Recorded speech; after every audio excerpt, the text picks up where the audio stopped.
Hey everyone, and welcome. Today, we're going to pull back the curtain on that piece of tech you use every single day. We're literally unboxing the machine to see how your computer really works, from the super simple language it speaks to all the parts that bring it to life. All right, let's just jump right in. I mean, seriously, think about it. You click, you type, you watch videos, you create, but what is actually happening under the hood to make all that possible? What's the real magic happening behind that screen? Well, that's exactly what we're about to find out. So at its very core, pretty much every computer we use today is a digital computer. And you know what that means? It speaks the simplest language you can possibly imagine, binary. Everything you see, everything you do, it all gets translated into these huge, long strings of ones and zeros, or bits. It's kind of wild. This beautifully simple foundation is what all of today's incredible complexity is built on.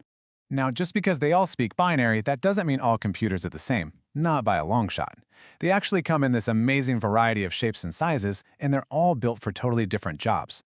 You know, if you zoom out, you can basically sort computers into three big buckets. You've got analog computers, which measure things like temperature or pressure. Then there are hybrid computers, which are a mix of both.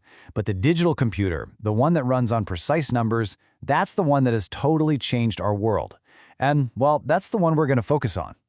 And wow, what a spectrum it is.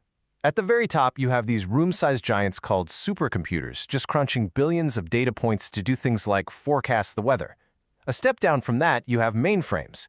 Think of these as the ultra-reliable workhorses for banks and airlines. And from there, it all scales right down to the personal computers on our desks. And yep, the powerful little handhelds we carry around in our pockets. It's the same basic idea, just on a wildly different scale.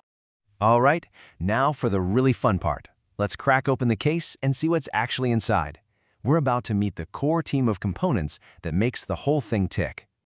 You know, the best way to think of a computer is like a living thing. It's got a skeleton, that's the case, and then a whole set of vital organs. You've got the heart, the brain, the artist, and the power source. Every single one has a critical job to do. So let's meet them one by one. First up, the motherboard. And this analogy is just so perfect. It's not the brain, it's the heart. It's this central hub that's constantly pumping power and information through all these little pathways, connecting every single component so they can all talk to each other. Without it, nothing works. So if the motherboard is the heart, then the CPU is without a doubt the brain. This tiny little chip is an absolute powerhouse. I mean, every time you open an app, type a word, or even just move your mouse, the CPU is executing millions of instructions just to make that happen. So, if the CPU is the brain, then what's the GPU? This slide illustrates the difference perfectly. The CPU is the logical thinker, right? It's the general manager handling all the calculations to make the computer function. But the GPU, the graphics card, that's the specialist. It's the artistic painter, designed specifically to handle all the heavy lifting for complex visuals, like in video games or when you're editing a video. And of course, you've got the other essential players, the unsung heroes. The cooling fan is crucial, keeping the brain and other parts from overheating. The power supply takes the raw juice from your wall outlet and turns it into the exact power every part needs to run. And the wireless card? Well, that's your ticket to the internet. No cables required. Okay, let's tackle something that trips up so many people when it comes to computers. What's the difference between memory and storage? It is a super important distinction, and we're about to make it crystal clear. Let's just start with a simple question. When you hit save on that important paper or that favorite photo, what's really going on? Where does it go to live, permanently inside your computer? Okay, here's the deal.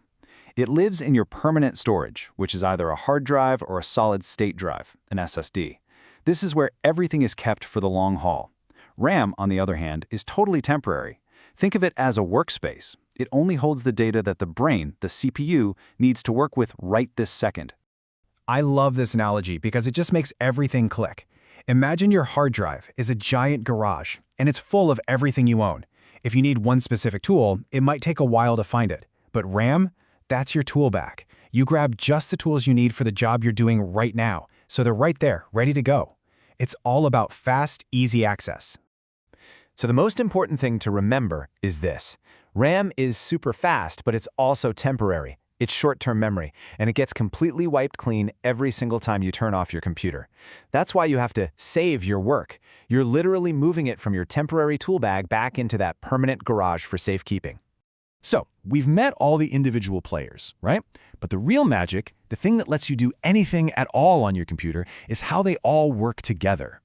It really is like a digital symphony. The motherboard is the conductor, waving its baton and keeping everyone together. The CPU is like the lead violin, playing the main melody. The GPU is the big brass section, adding all that dramatic visual flair. And the RAM and storage, they're the rhythm section, keeping everything perfectly in time. Every part plays its role, and together they create this seamless experience for you. So we've seen this incredible symphony of specialized parts working together to create something powerful. But you know, technology never ever stands still. It's always pushing to get smaller and more integrated. So that leaves us with a final thought to chew on. Is the future of computing going to be this orchestra of separate parts, or are we heading toward a time when that entire symphony is performed on just a single, unbelievably powerful chip? Something to think about. Thanks for digging into this with me.